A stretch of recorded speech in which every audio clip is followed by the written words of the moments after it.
VikesNow, I am Dustin Baker. We are here about 5 days after the NFL draft. I got the draft prediction wrong. I thought they would, not for sure, but I thought they'd draft a defensive tackle because, as I stated on the show last week, that's the only spot on this glorious roster that doesn't have youth in the pipeline or credible youth that you think for sure will probably be good. For example, a defensive tackle, the young guys are Levi Drake Rodriguez, Taki Taimani, now Tyrion Ingram Dawkins, and those are all late rounders, maybes, undrafted free agents. So I thought they'd get Walter Nolan, Kenneth Grant, Derek Harmon. No cigar. Those guys flew off the board, and your Minnesota Vikings ended up with Donovan Jackson, an offensive lineman, probably a guard, left guard, for these Vikings, and bada bing, for the first time since the late 1990s? Maybe the 2000s with Hutchinson and Bryant McKinney. It's the best offensive line on paper we've seen. Full stop. No arguments at all, especially in the last decade. So kudos to the Vikings for sticking to their draft plan and their offseason mission of building the trenches.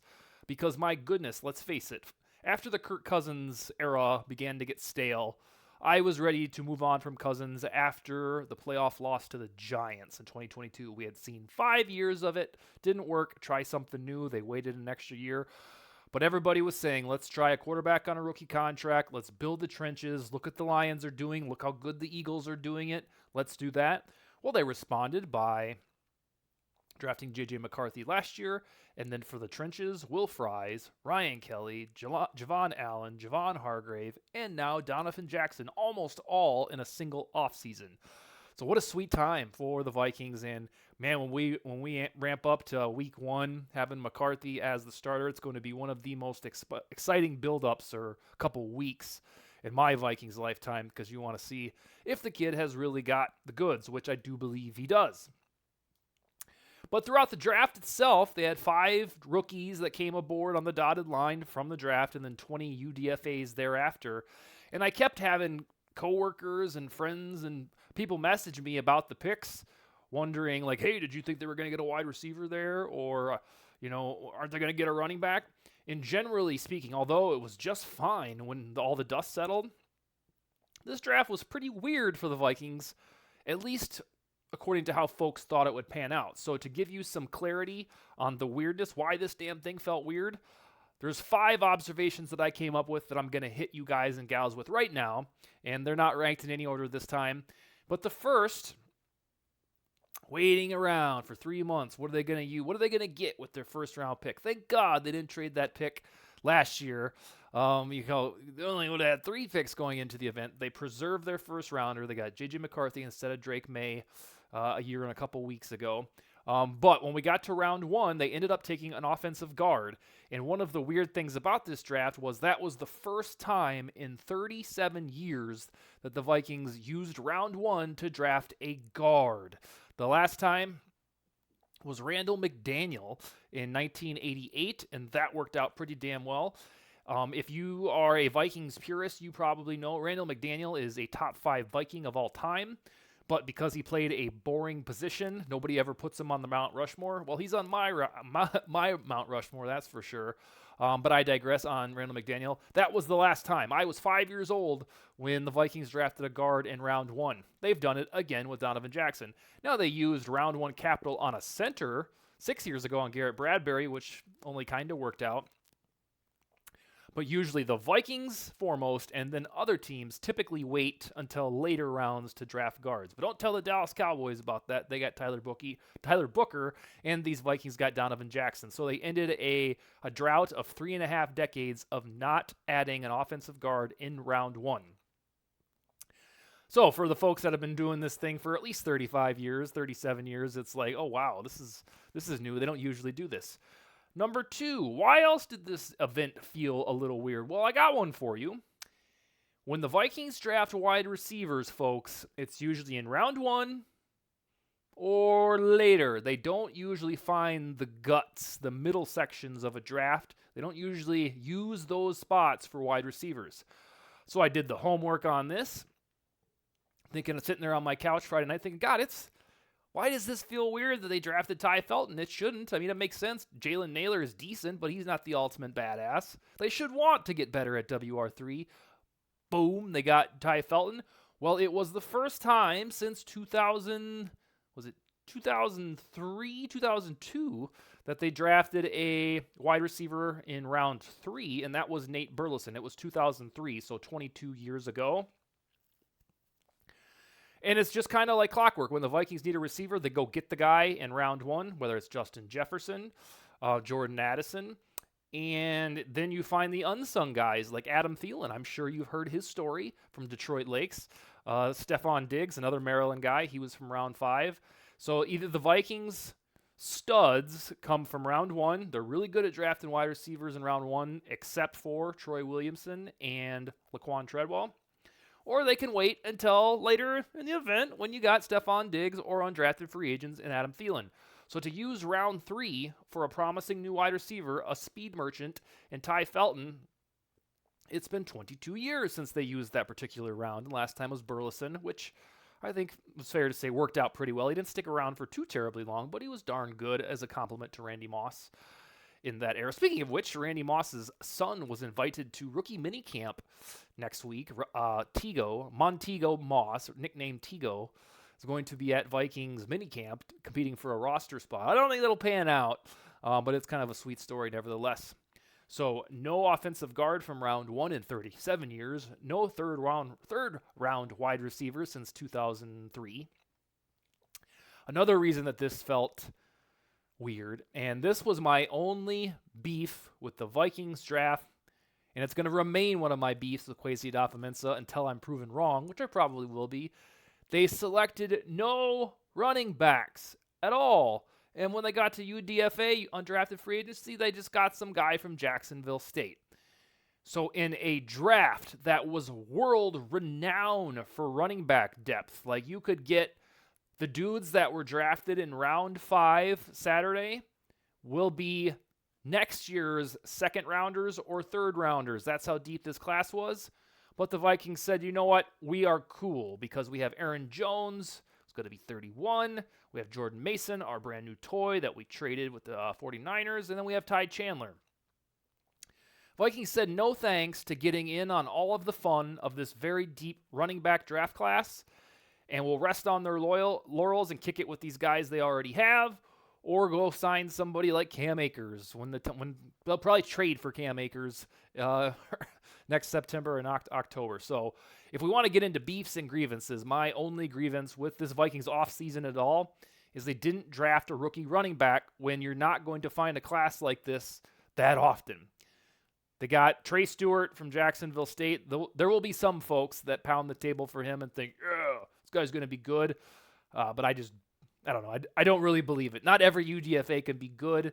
And I'm already hoping that somebody like Tommy Hill, cornerback who's coming to minicamp, or Logan Brown, who somehow slipped to UDFA and the Vikings got him as an offensive tackle. But this was pretty awful in my opinion. Life goes on. They already have a pretty deep running back room. The Vikings escaped the very, very deep-ass running back draft with 0 running backs. Another reason that this felt weird, I got 2 more, is we talked about this throughout the last couple weeks on the show.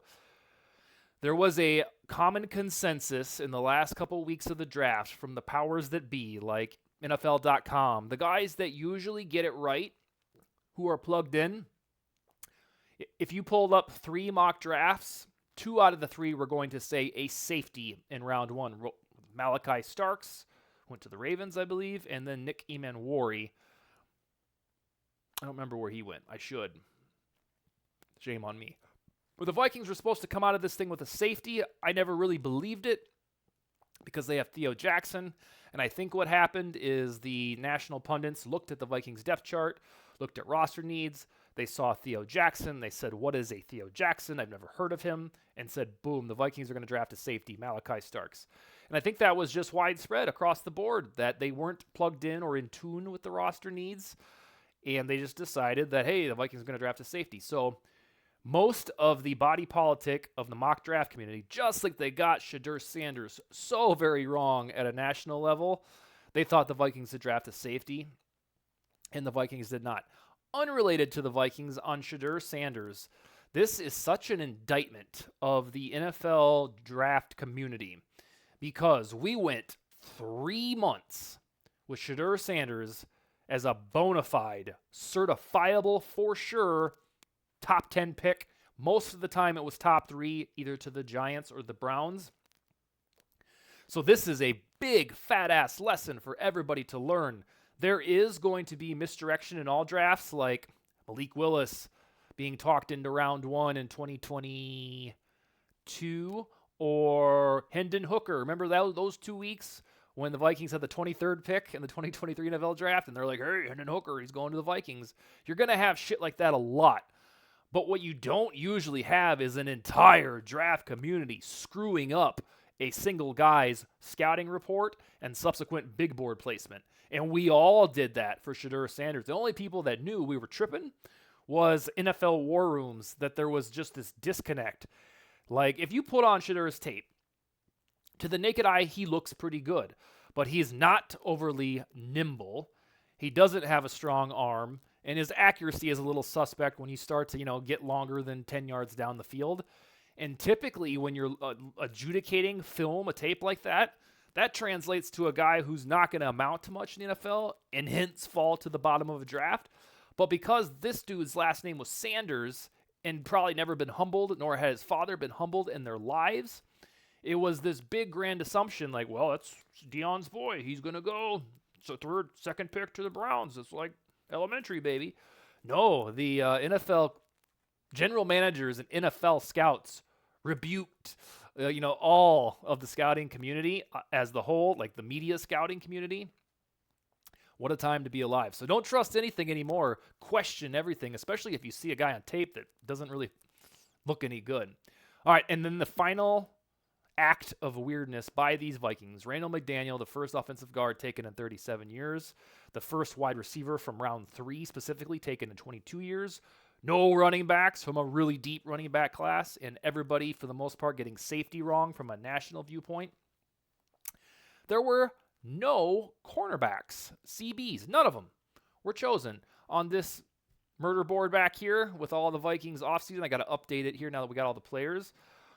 When we flipped the page after the Vikings lost to the Rams, we were like, all right, let's look at this roster, huh? Byron Murphy, he may or may not be back.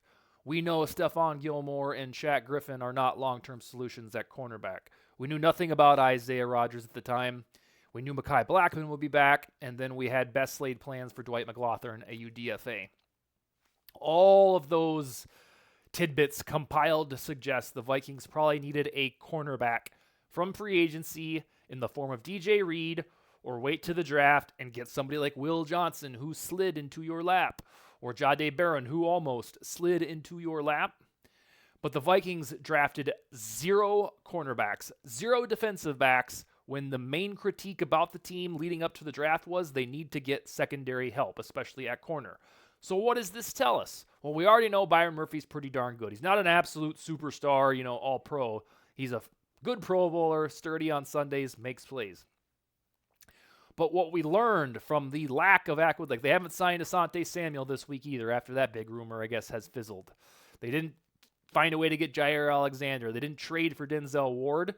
So this all suggests that when they signed Isaiah Rodgers, I think it was on the first day of free agency, that was their solution at CB2. And we just don't believe that Isaiah Rodgers, he doesn't have a long resume, of being a long-term starter. He was suspended for a full year for gambling. But I think what the Vikings taught us from last Thursday through Saturday, they believe in their current core of cornerbacks. They have Byron Murphy, Isaiah Rodgers, Mekhi Blackman, Jeff Okudah, and Dwight McGlothern, and then these UDFAs that may or may not amount to anything. But they always had 5 human bodies that played cornerback, all under the age of 27, or I think in Byron Murphy's case, about to turn 27 or younger.